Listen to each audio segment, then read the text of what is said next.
Hello and welcome back to the channel, welcome back to the vlog, welcome back to the car, welcome back to Cornwall, welcome back to autumn, welcome back to 14 degrees Celsius, but it feels much colder than it is because the wind is just coming in off the Atlantic and chilling you to your bones, because that's just what happens in this part of the world. But that's not what I wanted to talk about. That's not what I wanted to talk about. What I wanted to talk about was there have been a few things that happened last week. I got an email from YouTube. We are very close to 1,000 subscribers, and you didn't get a video midweek last week because I got home and there was no electricity. So let's start with that. Yeah, I got home from work and I was just like, I've been at work all day doing my job at workplace. And I was thinking, you know what I could do with a nice cup of tea, nice refreshing cup of tea, and I can sit down and record some stuff on the PC and get a video out to you guys. And then what happened? Well, actually I was getting the bins in because it was also bin day. Garbage day. Well, that's a horror film reference. So I was getting the bins in, and my neighbor was like, oh, oof. That level crossing though. My neighbor was like, oh, do you have electricity? And I'm like, well, all of my bulbs are on. They're Wi-Fi bulbs. So the bulbs in the kitchen and near the front door and like the living room are all Wi-Fi controlled. Mostly because the switches for the bulbs are right where the lights are. And say for the kitchen, which was an old corridor that got capped off on one end, you actually have to walk through the dark in order to get to the switch, in order to turn the light. It's a really weird layout in the flat. So a while ago I put Wi-Fi switches in so I could just be like, Amazon girl, please turn on my lights. And she's like, okay, here are all the lights. But the flip side of that is that if the power goes out for any reason and then comes back on, the lights default to being on. So I got home and all my lights were on, but my neighbor's house and all the houses in that direction were devoid of electricity. And she was like, oh, that's weird. I got a message from the power company to say that that the power is going to be off until 8 o'clock. They're doing work on the lines. I don't know why your house still has juice. And I'm like, I don't know either. And I got in through the front door and I was like, well, cup of tea time. And then the power just goes chonk, which is the sound that all the lights switching off at once makes. In a movie it does. In real life, all the lights just went off. And yeah, the electricity got cut off because a few roads away, there were some dudes in high-vis jackets and trucks with large amber flashing lights, and they were like, okay, we're going to take everyone else's electricity out now. But they didn't send they normally send a text message on your mobile phone for that area. They didn't do it. They just chonked the power, and that was it. So I was like, oh. Well, knowing that the neighbor said that the power was going to be back on at 8 and that it is 5 o'clock now, I went, bum. What do I do? Do I go out? Do I try and find somewhere with electricity? Because my neighbors were going to go down the pub and just spend some time out there. And I was like, well, I could do that. I could just say hello and have a conversation, or I could light a bunch of candles, because I've got these the smaller church candles. Dad bought them for all of us kids one Christmas because like the power in this country is kind of rubbish. And he was like, one day you might need these. Well, I did. I put them on saucers and I put them around the living room and I put them in the kitchen.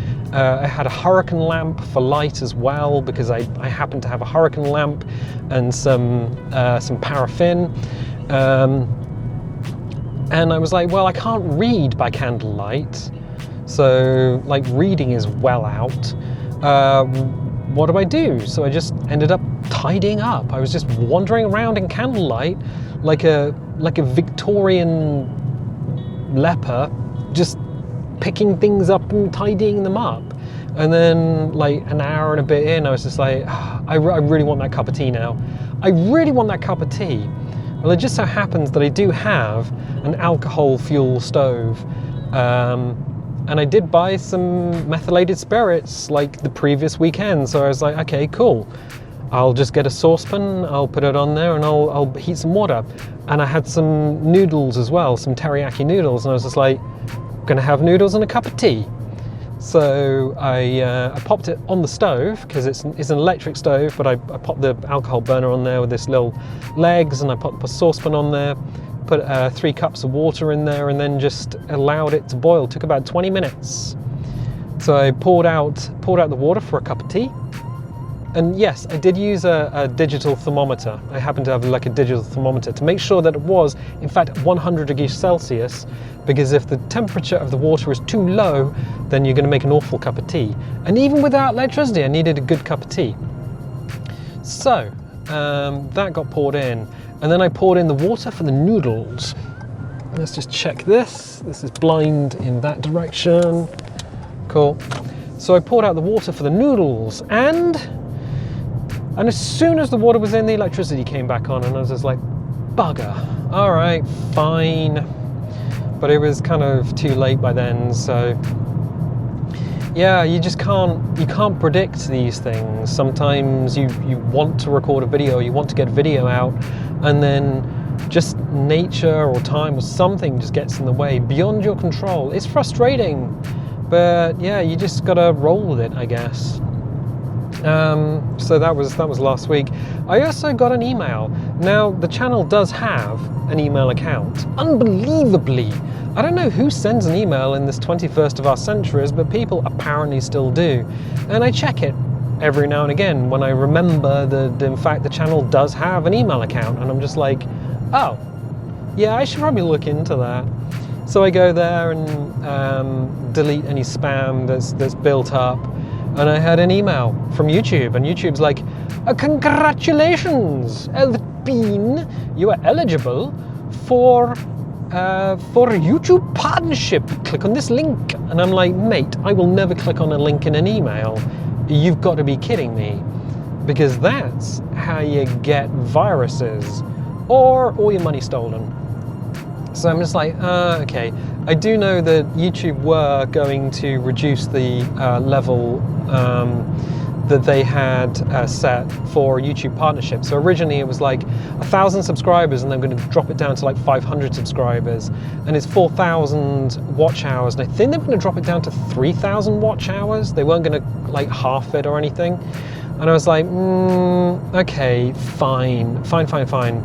That makes sense. That email makes sense. But that was an email sent in October that I that I picked up last week, and I was like, I'm gonna go to the channel and just see if that's the case. So you hit on the monetization tab, because that's where they put it, and it's like, you can apply, but there's the little bars down below that tell you if you are in fact eligible for anything.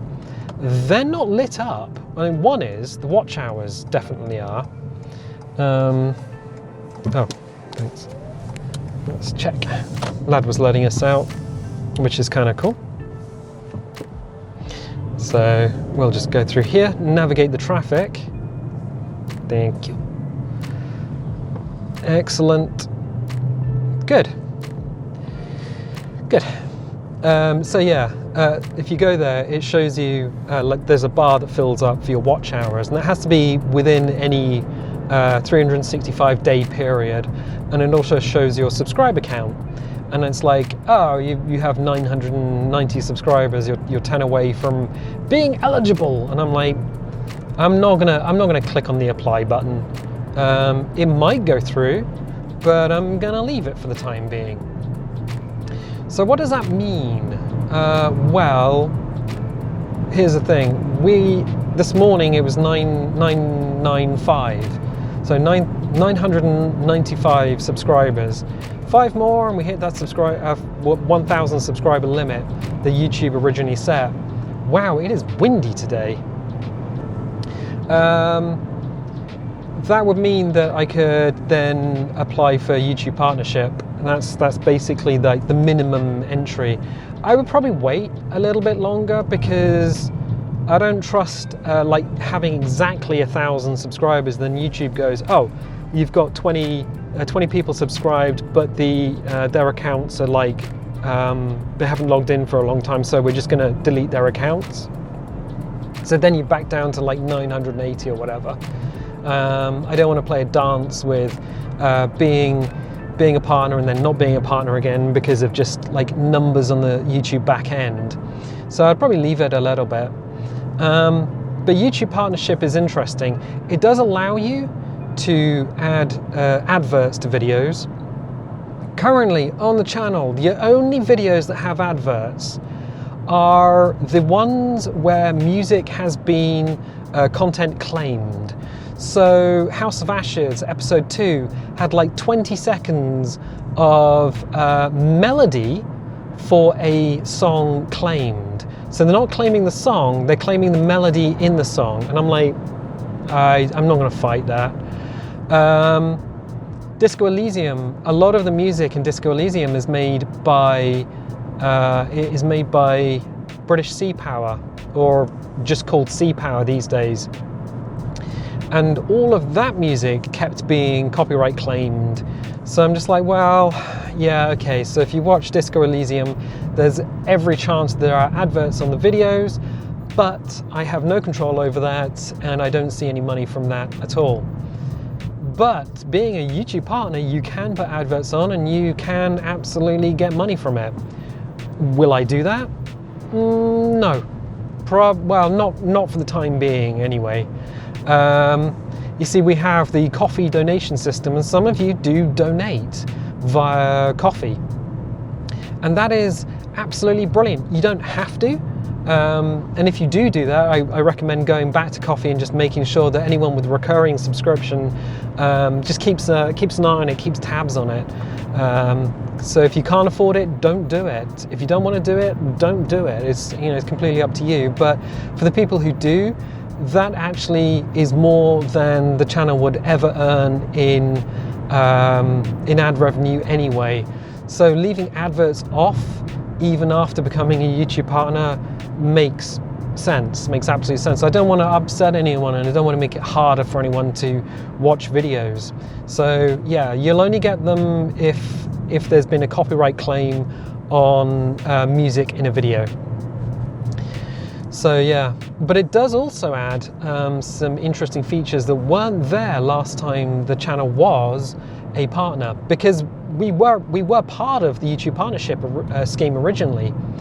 And then in 2018, I think, they kicked everyone out, and then they introduced a new minimum level that you had to pass to actually be part of all of that.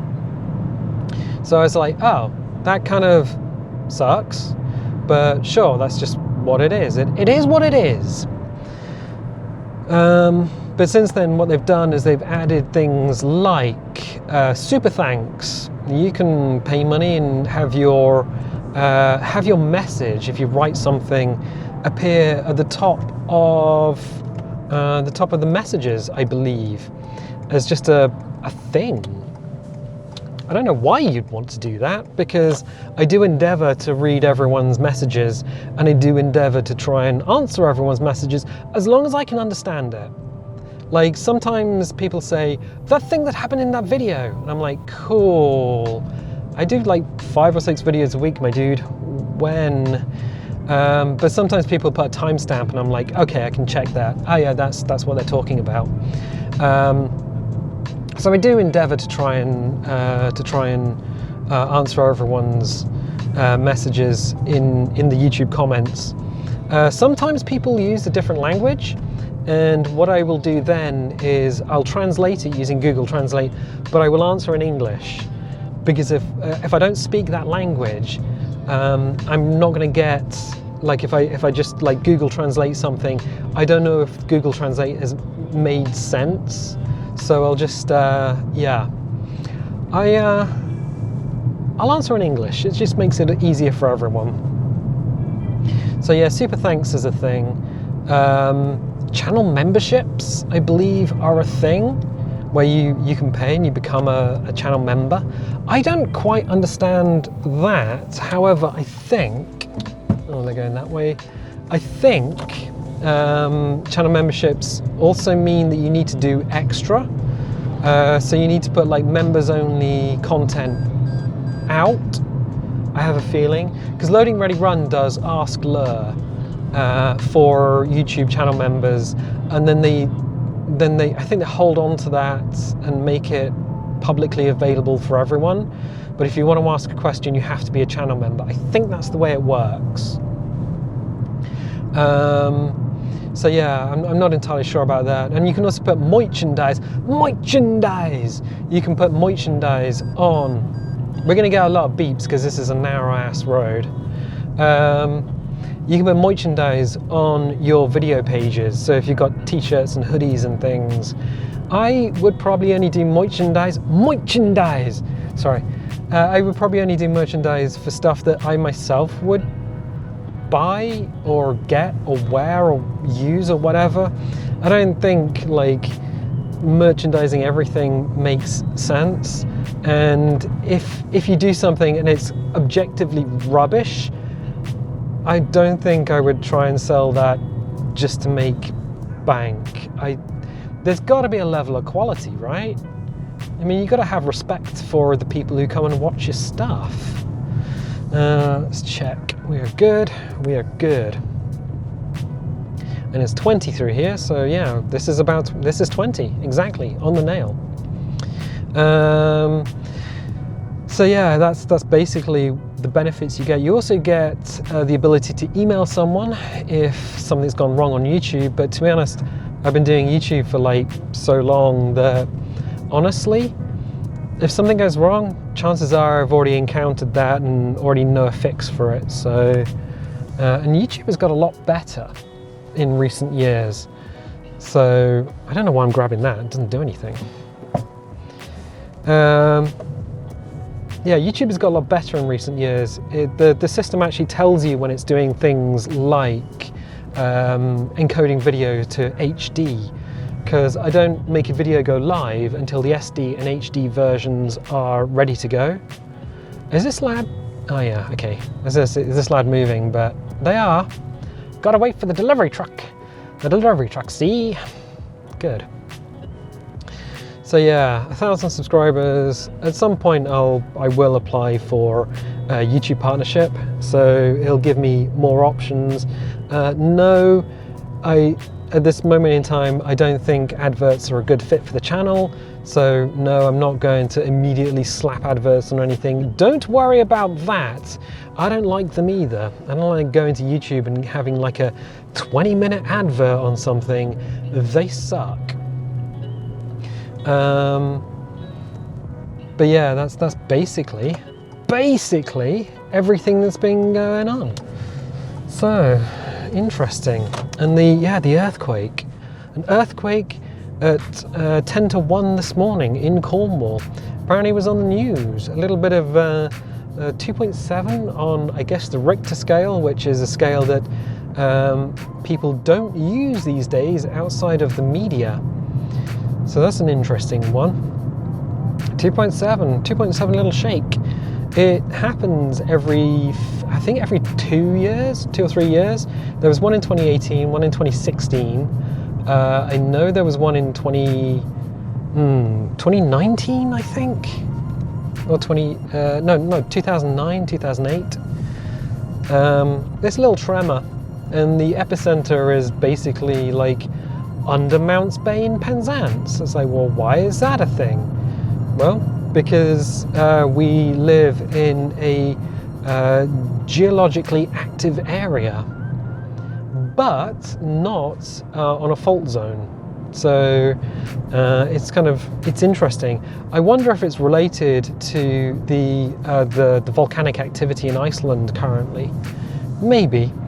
The Earth's crust is just kind of moving around and getting comfortable with itself. Good.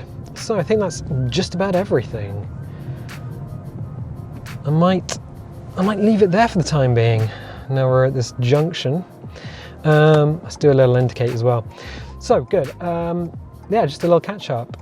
If you like these vlogs, definitely leave a little like. Leave a subscribe if you haven't subscribed already. What are you doing watching this without being subscribed? If you want notifications, dingle the bingle. If you don't want notifications, don't click the bell, and I'll tell you what, I'll catch you next time.